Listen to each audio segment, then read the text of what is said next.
वसई विरार महापालिका निवडणुकीच्या तोंडावर बहुजन विकास आघाडीतून भाजपमध्ये माजी नगरसेवक, पदाधिकारी व कार्यकर्ते यांची संख्या वाढू लागली आहे। त्यामुळे भाजप पक्षातील एकनिष्ठ कार्यकर्ते अस्वस्थ झाले आहेत। येणाऱ्या आयारामामुळे निष्ठावंतांची गळचेपी होणार नाही ना, अशी भीती व्यक्त केली जात असून कार्यकर्त्यांनी बंडाचा पवित्रा घेतला आहे। बहुजन विकास आघाडीमधून आलेल्यांना तिकीट देऊ नका, असे पत्र प्रदेशाध्यक्ष रवींद्र चव्हाण यांना दिले आहे। विधानसभा निवडणुकीच्या विजयानंतर भाजपने वसई विरार महानगरपालिका जिंकण्याचा निर्धार केला आहे।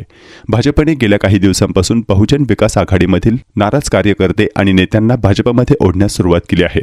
बहुजन विकास आघाडीमधून भाजपमध्ये येणाऱ्यांना तिकिटाचे आश्वासन दिले जात आहे। दिवसेंदिवस भाजपमध्ये आयारामांची संख्या वाढत आहे। यामुळे पक्षातील अनेक इच्छुक कार्यकर्त्यांना तिकीट नाकारले जाण्याची शक्यता आहे। यामुळे भाजपच्या निष्ठावंत कार्यकर्त्यांमध्ये मोठी अस्वस्थता निर्माण झाली आहे। मंगळवारी पक्षातील प्रमुख कार्यकर्त्यांनी याबाबत जिल्हाध्यक्ष प्रज्ञा पाटील यांची भेट घेत याबाबत संताप व्यक्त केला।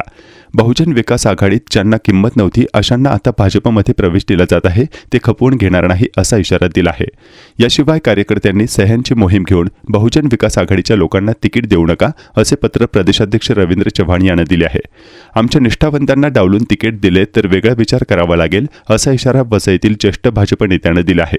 या पत्रात महेश सरवणकर, शेखर धुरी, उत्तम कुमार, मनोज शर्मा, अर्जुन इंगवले, कल्पेश पांडे आदी प्रमुख नेते आणि पदाधिकाऱ्यांच्या सह्या आहेत।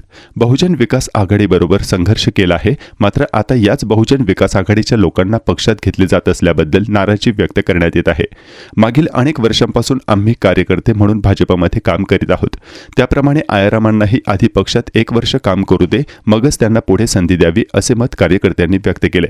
लोकसभा व विधानसभा निवडणुकीत पालघर जिल्ह्यासह वसई विरार भागात मिळालेल्या यशानंतर भाजप पक्षात कार्यरत असलेले पदाधिकारी व कार्यकर्ते यांच्या आशा पल्लवित झाल्या आहेत।